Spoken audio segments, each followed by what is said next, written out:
Hi everyone, I'm Noreen and welcome to my kitchen. A couple weeks back I showed making my Iron Skillet Pizza, and I had made a big pot of my pizza sauce at that point, and I told you I would share the recipe with you. Well, today I'm getting ready to make some bagel bites, and I thought I would go ahead and make up a fresh batch of pizza sauce so that I could share that with you. Now this is a small batch. This is what I would make if I were going to make 3 or 4 pizzas, maybe even more than that. You can keep the leftovers in the fridge for at least a month.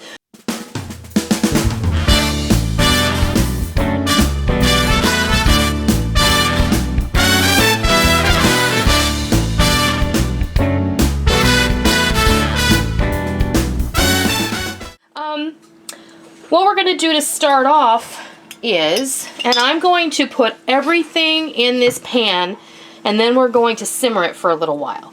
So I have to say, everything just being open and sitting out like this, it already smells like pizza sauce. It does, doesn't it? It smells really good. It does. We're going to start off with 1/3 cup of olive oil, and I know that seems like a lot, but pizza sauce typically does have quite a bit of olive oil in there. And I'm not going to saute off the garlic, but I am just going to toss it in here. I have about 4 cloves of garlic, and I have a can. This is a 14.5 ounce can. I think it's exactly what it is, of diced tomato, because I like my pizza sauce to be a little chunky.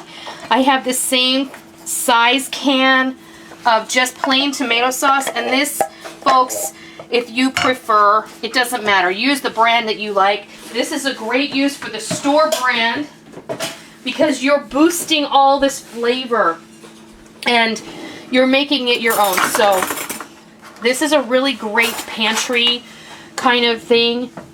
So this is just 1 can of tomato paste. Now, I've seen lots of recipes out there for pizza sauce, and they all use tomato paste and water, which confuses me because why would you add water when you could add back tomato sauce to add more tomato flavor? So that never did make much sense to me, but that's just me, and maybe, you know, what do I know? Okay, so I'll set that there for a moment. I'm going to add a tablespoon of granulated sugar. You can use whatever sweetener you like. I have a teaspoon here each of onion powder, garlic powder, and red pepper flake. You can obviously adjust these seasonings to suit your own preference. And I will put a recipe for this on my website, noreenskitchen.com. I have a tablespoon of oregano, a tablespoon of basil leaf. I like basil, so if you don't like that, you can leave it out. And I'm going to do a teaspoon. This is ground rosemary. That's just my personal preference. And then we're going to get the whisk in here, and we're going to start to break up that tomato paste and get everything mixed together so that everybody can meet each other, because we're going to have a happy pizza party. And we're going to make some delicious pizza sauce. So what I'm going to do is I'm going to whisk this together, and then I'm going to meet you back over at the stove.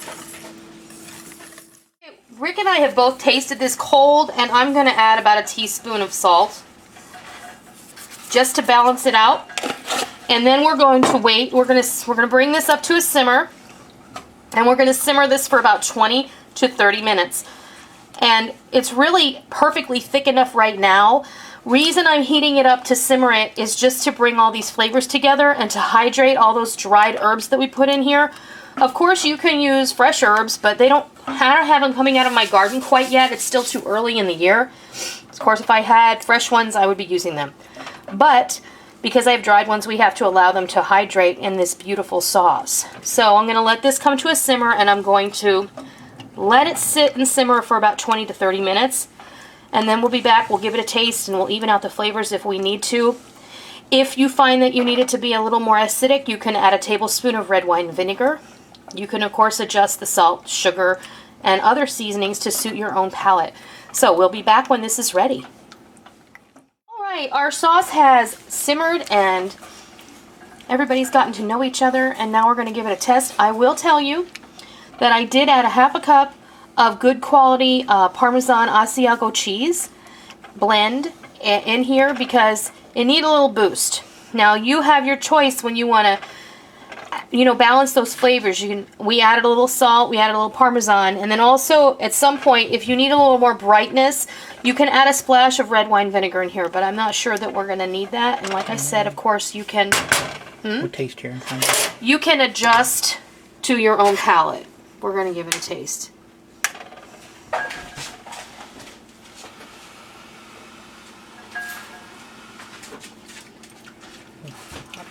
It's good.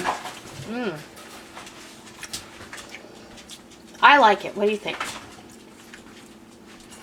I like it. Could use a little brightening. Do you want to splash me? You want me to put a splash of vinegar in there? Yeah. All right. If it runs, it was try over. Start over. Okay.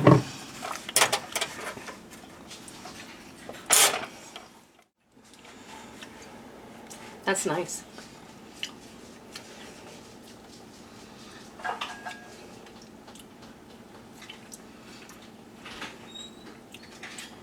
It's better. That's good. Oh yeah, that really brightened it up. It did.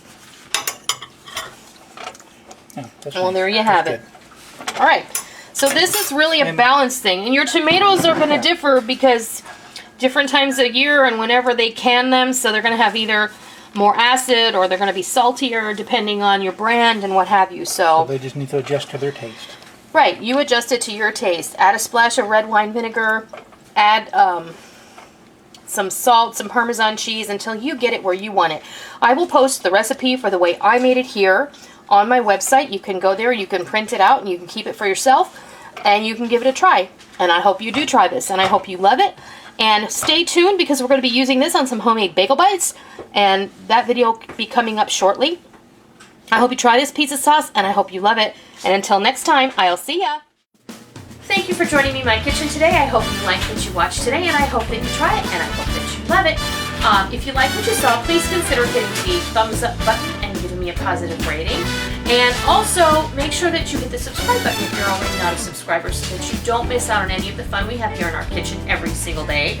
You can also follow me on Facebook and Twitter and Pinterest and Instagram and Google Plus and Blogger. I have a blog over there and you can take a look at that. You can subscribe to that feed as well. And don't forget that every recipe that you see me do here on YouTube, with the exception of a few earlier ones, you can access all of the recipes over on my website, noreenskitchen.com, where you will find printer-friendly versions of those recipes so you can print them out and keep them for your own.